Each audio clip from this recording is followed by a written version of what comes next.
नमस्कार, मी ॲस्ट्रोस्मिता गिरी. आपण या सिरीजमध्ये वास्तूमधील बाह्य देवतांचा विचार करतो. आता या बाह्य देवतेमध्ये आपण शिखीपासून सुरुवात केली, म्हणजे पूर्वेची पहिली देवता शिखीपासून सुरुवात केली ते अनिलपर्यंत आलो. अनिल आग्नेय दिशेमध्ये येते. आता या आग्नेय दिशेपासून दक्षिणेकडे पूर्ण दक्षिणेपासून नैऋत्येपर्यंतच्या पदांच्या देवता आपण पाहणार आहोत आणि त्यांचा आपल्यावर कशा प्रकारे परिणाम होतो याचा विचार करणार आहोत, की ज्याच्यामुळे या देवतांचा सखोल अभ्यास केल्यामुळे आपल्याला जास्तीत जास्त माहिती मिळते तिथे राहणाऱ्या लोकांच्याबद्दल, तिथे कशा प्रकारच्या वागणार आहेत किंवा त्यांच्यामध्ये कोणते दोष उत्पन्न होणार आहेत किंवा त्यांच्यामध्ये कोणते गुण वाढणार आहेत, हे आपल्याला या देवतांच्या पोझिशनवरून किंवा त्या चांगल्या आहेत, बिघडलेल्या आहेत, तिथे कट आहे का एक्सटेन्शन आहे याच्यावरून पूर्ण कल्पना येते. तर आपण सुरुवात करूया. आग्नेयाची दुसरी देवता म्हणजे आग्नेयापासून नैऋत्येपर्यंत जर आपण 9 भाग पाडले तर दुसरा भाग हा पूषा देवतेचा आहे. पूषा म्हणजे काय? पोषण करणारी देवता. म्हणजे या दुसऱ्या पदामध्ये, आग्नेयाच्या दुसऱ्या पदामध्ये पूषा ही देवता आहे. मग पूषा ही पोषण करणारी देवता आहे. याची दिशा ही दक्षिण आग्नेय आहे आणि झोनमध्ये पाहिलं तर S2 झोन आहे आणि त्याची डिग्री कंपासने आपण जर पाहिली तर 140 ते 150 या डिग्रीपर्यंत ही देवता आपल्याला दिसते. आता या देवतेचं वायुतत्व हे आहे. त्याचप्रमाणे ग्रह हा शनी आहे आणि दक्षिण आग्नेय असल्यामुळे इथे स्वयंपाकघर उत्तम मानलं गेलेलं आहे पहा. आणि पूषा म्हणजे पोषण करणारी. मग पूषा देवता काय करते? शरीराला ऊर्जा देते. जसं आपण तूप खाल्ल्यानंतर आपल्याला शक्ती मिळते त्याचप्रमाणे शरीरामध्ये पूषा ही देवता आपल्या सगळ्या सिस्टीमचं पोषण करते आणि ज्याच्यामुळे आपल्याला सतत ऊर्जा मिळते आणि आपण कार्य करायला प्रेरणा मिळते. आता या ठिकाणी या पूषा या पदामध्ये कुठलाही मुख्य दरवाजा वर्जित सांगितलेला आहे. कारण आग्नेयाचा प्रवेशद्वार अग्नीसारखाच आपल्याला जाळून टाकेल की नाही, म्हणून इथे हा प्रवेशद्वार हा अगदी अमान्य केलेला आहे. त्याचप्रमाणे रंग हा बुरकट आणि लालसर आहे. म्हणजे शरीरामध्ये स्वास्थ्य टिकावं, त्याचं ज्वलन व्हावं, खाल्लेल्या अन्नाचं ज्वलन आणि पचन व्हावं आणि त्यापासून मिळणाऱ्या रसांनी आपल्या शरीराचं पोषण व्हावं, हेच या पदामधून होणाऱ्या पूषा या देवतेचं काम आहे, की ज्याच्यामुळे आपलं स्वास्थ्य चांगलं राहतं आणि आपण आजारी पडत नाही. आता याचं वैशिष्ट्य काय आहे? हे पद आपल्याला मजबूत बनवतं. पोषण देतं म्हणजे काय करतं? तर शरीर पुष्ट बनवतं, एनर्जी देतं आणि आपल्याला कोणतंही काम करताना थकवा येत नाही. त्याचप्रमाणे इथे या पदातून जर वस्तू हरवली तर ती लगेचच सापडते. हे पद जरी शुभ नसलं तरी शुभ असेल तर तिथे पैसा टिकून राहतो. पण जर शुभ नसेल म्हणजे तिथे टॉयलेट असेल, कट असेल, उंच भाग असेल तर अशा वेळेस ते बिघडलं असं आपण म्हणतो. मग तेव्हा पैशाची हानी होते, पैसे येणं बंद होतात, पैशाचे सगळे मार्ग बंद होतात. म्हणून हे पद आपल्याला आपल्या आर्थिक पाठबळ देण्यासाठी अतिशय उत्तम असं म्हणलेलं आहे. मग आता आपण पूषा या देवतेचा सर्वार्थाने परिचय करून घेऊया. आता पोषण करते म्हणजे पोषण करणारी ही देवता आहे. म्हणजे आपण जे काही अन्न खातो जीवनामध्ये त्याच्यामुळे ऊर्जा उत्पन्न होते आणि हे जे पोषण होतं ते त्या ऊर्जेने होतं. म्हणजे आपण जे पौष्टिक अन्न खातो त्याचं पचन होतं ते पचन झाल्यानंतर आपल्या शरीरामध्ये त्याचं शोषण होतं, त्याचे न्यूट्रिएंट सगळे मिळतात, आपल्या शरीराचं नर्चरिंग होतं आणि आपलं पोषण पुष्ट पद्धतीने होतं, आपण सशक्त होतो. त्यामुळे काय होतं, कार्य करायला प्रेरणा मिळते आणि ते कार्य अखंडत्वाने करतो. ही ऊर्जा, ही देवता जर सक्रिय असेल तर सगळ्याच गोष्टी आपल्याला पॉझिटिव्हली मिळतात. म्हणजे या देवतेच्या सक्रियतेमुळे या सगळ्या ऊर्जा आपल्या अवतीभोवती असतात आणि आपल्याला त्याच्यापासून पुष्ट आणि शरीर सशक्त बनवतं. त्यामुळे व्यक्तीची मानसिकता ही अतिशय उत्तम राहते पहा. कारण जर कार्य चांगलं झालं, सशक्तपणा असला, रेस्पिरेशन चांगलं असलं, न्यूट्रिएंट्स चांगले मिळाले तर नक्कीच सशक्तता येते आणि आपण सक्रिय होतो. पण जर इथे म्हणजे मग आता इथे जर बिघडलेलं असेल तर शारीरिक प्रभावावर त्याचा परिणाम होतो. पण इथे पोषण जास्त झाल्यामुळे इगोची समस्या येऊ शकते बरं का. त्यामुळे इगोची जेव्हा समस्या येते त्यावेळेस आपण दुसऱ्यांना कमी लेखायला लागतो आणि दुसऱ्यांना कमी लेखलं की आपण काय वाटेल ते बोलू शकतो. पण ज्यावेळेस ही देवता बॅलन्स होत नाही त्यावेळेस मात्र आपल्याला आतून असुरक्षित वाटतं आणि कमजोरी जाणवते की कुठलंही काम करताना आपल्याला उत्साह वाटत नाही, ते काम करावं असं वाटत नाही, छोट्या छोट्या गोष्टींवर चिडचिड होते आणि त्याचा राग इतरांवर काढला जातो. त्यामुळे मानसिक स्थिती बिघडते, मानसिकतेवर परिणाम होतो. मग आपल्या शरीरावर या सगळ्या ऊर्जांचा जेव्हा अशा तऱ्हेने परिणाम होतो त्यावेळेस पोषण करणं किंवा व्यवस्थित अन्न घेणं आणि ही देवता सक्रिय करणं गरजेचं असतं. आता शरीरामध्ये याचं स्थान नेमकं कोणतं आहे तर पूषा ही देवता शरीरामध्ये उजव्या हातामध्ये आहे. म्हणजे मनगटापर्यंत, उजव्या हाताच्या मनगटापर्यंत ही देवता कार्य करते. याचं तत्त्व वायुतत्व असल्यामुळे ते फास्ट काम करतं आणि ग्रह शनी आहे त्याच्यामुळे कुठल्याही विचारांवर बंधन आणि सौम्यतेने विचार करणं गरजेचं आहे, हेच आपल्याला सुचवलं जातं. याचा रंग लालसर आणि भुरकट आहे. म्हणजे याचा रंग रुईचं झाड असतं की नाही तशा प्रकारचा, की ही देवता आपल्याला ऊर्जा देते आणि ती ऊर्जा पूर्णपणे आपल्याला मिळवण्यासाठी आपण जर सकाळी या पदामध्ये बसून म्हणजे कंपासमध्ये दाखवलेल्या 140 ते 150 डिग्रीमध्ये ही देवता उपस्थित आहे. मग त्यावेळेस 9:45च्या सुमाराला, कारण त्यावेळेस ऊन इतकं प्रखर नसतं पहा, इथे बसून जर आपण म्हणजे स्वयंपाकघरात बसून ओम श्रीं ब्रह्म अर्हम नमः असं जर म्हणलं, असा जर जप केला तर ही देवता जागृत होते. जागृत होते म्हणजे काय, सक्रिय होते आणि त्यामुळे या हवनाने लवकर लवकर ऊर्जा सगळीकडे पसरते.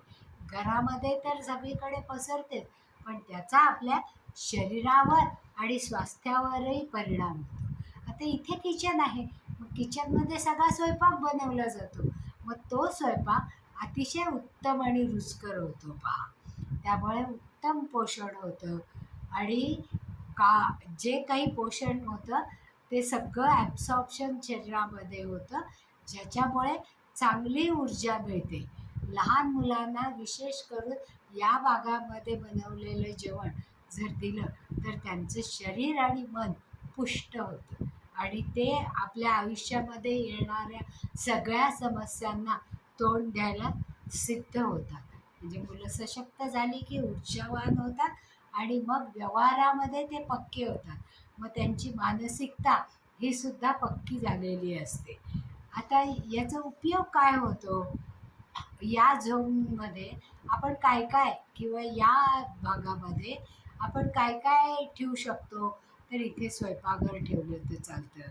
त्याच्यामध्ये असिस्टंटची रूम असली तर चालते, सर्वंट्सची रूम असली तर चालते.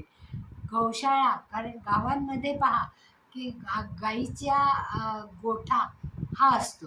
मग तो गोठासुद्धा पूषा या देवतेच्या भागामध्ये केला तर तो अतिशय उत्तम फळ देतो. त्याचप्रमाणे लॉकर असावं तिथे. आणि गाई आणि म्हशी यांच्या जेवणासाठी जे आहार लागतो, म्हणजे जे गवत आणि त्यांचं खाद्य असतं, त्याचा उपयोग त्यांच्या शरीरामध्ये चांगलं पोषण होण्यासाठी होतो. आता या क्षेत्रामध्ये जर नोकरी करणाऱ्या व्यक्ती पण ज्यात सेवा देतात, अशा व्यक्तींना सक्सेस मिळतं पहा. म्हणजे या दिशेला दरवाजा तर टोटल अमान्य आहे. कारण या इथे असणाऱ्या लोकांनी नेतृत्व करावं, त्यांची शक्ती ही दीर्घकाळ टिकावी असं वाटत असतं आणि त्यांच्या ऊर्जेचा उपयोग सशक्ततेने सगळ्यांनाच व्हावा असं वाटत असतं. त्यामुळे हे पद अतिशय सुरक्षित आणि चांगलं असावं. आता ते जर बिघडलं असेल, तिथे दोष उत्पन्न. आता दोष कशामुळे होतो? तिथे जर टॉयलेट असेल तर, तिथे जर कट असेल तर, किंवा तिथला भाग इतर भागापेक्षा उंच असेल तर, म्हणजे ॲटोमॅटिक आग्नेय उंच होते की नाही, पूर्व आणि आग्नेय उंच झाली, त्याच्यामुळे दक्षिण आणि नैऋत्य खाली झाली, त्यामुळे तो दोष मोठा मानला जातो. त्याचप्रमाणे इथे ड्रेनेज असू दे, मोठा खड्डा असू दे, की त्यामुळे या पदामध्ये दोष निर्माण झाला असं म्हणतो. जेव्हा इथे खूप मोठा खड्डा असतो, उंच भाग असतो किंवा दरवाजा असतो, तेव्हा इथे राहणारे लोक हे क्रॉनिक आजाराने होतात. म्हणजे दीर्घकाळ चालणारे आजार या लोकांना होतात. मुलं असतील तर ते बिघडतात, कारण डोकं तापट होतं त्यांचं आणि मग ते खूप सारखी चिडचिड करतात, धावपळ करतात, सगळी एनर्जी त्याच्यामध्ये घालतात आणि जे नाही करायला पाहिजे ते करतात. मग व्यसनाधीन होण्याची शक्यता असते. कारण चिडचिड केली की आईवडील रागवतात, आईवडील रागवले की त्यांना वाटतं की आपण आवडतच नाही आईवडिलांना, त्यामुळे आणखीन जास्त त्रास द्यायला ते सुरुवात करतात. मग इथे असणाऱ्या ही मुलं डिप्रेशनमध्ये जाण्याची शक्यता असते. डिप्रेशन बरोबरच दीर्घकाळ डिप्रेशन राहिलं तर सुइसाइडल टेंडन्सी पण त्यांच्यामध्ये दिसून येतं, कारण स्वास्थ्य कमजोर झालेलं आहे. मग म्हणून इथे टॉयलेट नको, सेप्टिक टँक नको, खड्डा नको, बोरवेल नको, विहीर नको, दरवाजा नको. तेव्हा या पदामध्ये तो दूषित झाला असं आपण म्हणतो आणि त्याच्यामुळे त्या घरात राहणाऱ्या लोकांना कमजोरी निर्माण होते, कॉन्फिडन्स जातो, सारखी भीती वाटते, ते सारखे दुसऱ्यावर अवलंबून राहतात आणि मग कॉन्फिडन्स गेला की काम चांगलं होत नाही, ऊर्जा व्यवस्थित मिळत नाही आणि ती ऊर्जा नसली की सक्सेसही मिळत नाही. मग अशा वेळेस दोष निर्माण झाला असताना तो सक्रिय करण्यासाठी आपल्याला काय काय करता येईल? कारण घर तर सारखं सारखं बदलता येत नाही, त्याच घरात आपल्याला राहायला पाहिजे. मग अशा वेळेस आपण काय करायला पाहिजे की तिथे असणारी पूषा ही देवता सक्रिय करायला पाहिजे. म्हणजे या देवतेला आपण ऊर्जा द्यायला पाहिजे. मग आता आपण काय म्हणलो होतो की इथे गाईचा गोठा चालतो, मग इथे गाय वासरूचे चिन्ह लावलं तर चालतं. पितळ किंवा ब्रासची गाय वासरूचं मूर्ती मिळते पहा, ती जर इथे ठेवली तर या देवतेची ऊर्जा पुन्हा सक्रिय होते. त्याचबरोबर पितळ किंवा ब्रास या दोन्ही मेटलची गाय वासरूचं प्रतीक इथे ठेवलं, अक्षरशः गाय वासरूचा गोठा असला तर उत्तमच, पण आता शहरांमध्ये गोठा कुठून आणणार? त्यापेक्षा गाय वासरूचं प्रतीक जर इथे ठेवलं तर ते जास्त चांगलं होतं.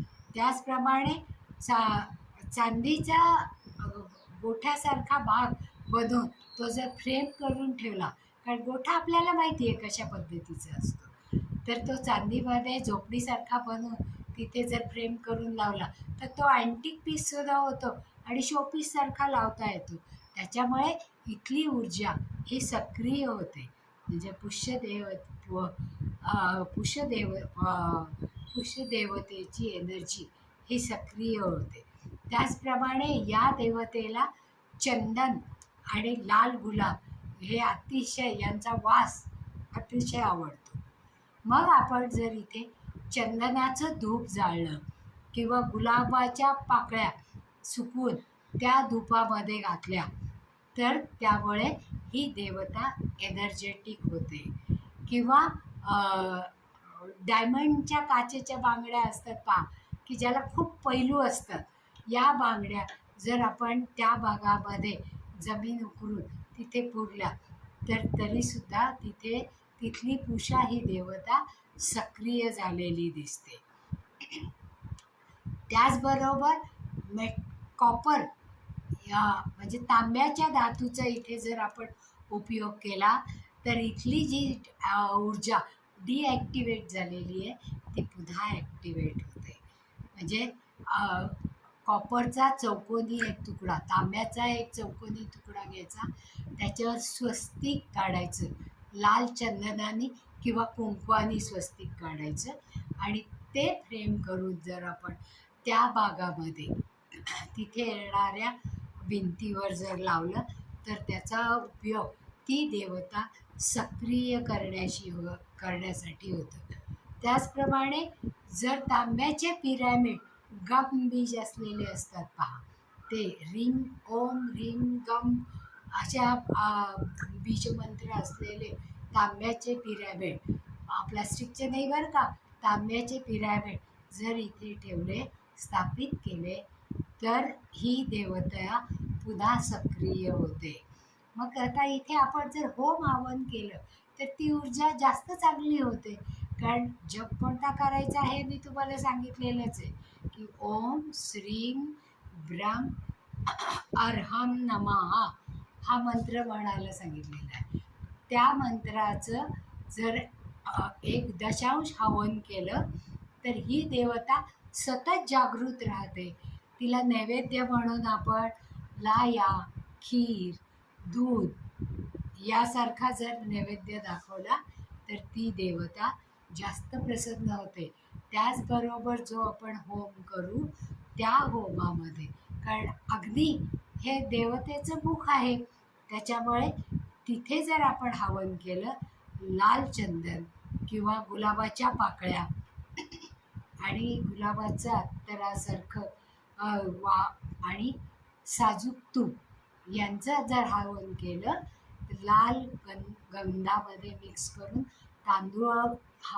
तांदूळांची आणि तुपाची आहुती दिली तर इथली देवता ही सक्रिय होते आणि मग त्या सक्रिय झालेल्या देवतेचं आपल्याला जास्तीत जास्त उपयोग होतो. आता जर ते होम हवन करणं शक्य झालं नाही तर एक तुपाचं निरांजन इथे सतत ठेवायचं.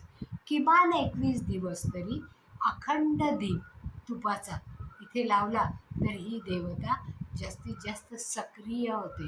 आता तेही करणं शक्य झालं नाही तर आपण इथे चंदनाचं धूप लावू शकतो आणि चंदनाचं किंवा गुलाबाचं अत्तर फरशी पुसण्याच्या पाण्यामध्ये घालून त्यांनी जर फरशी पुसली, ओटा धुतला तर त्याच्यामुळे इथली देवता ही पूषा देवता सक्रिय होते आणि तिचा उपयोग आपल्याला एनर्जी देण्यासाठी होतो.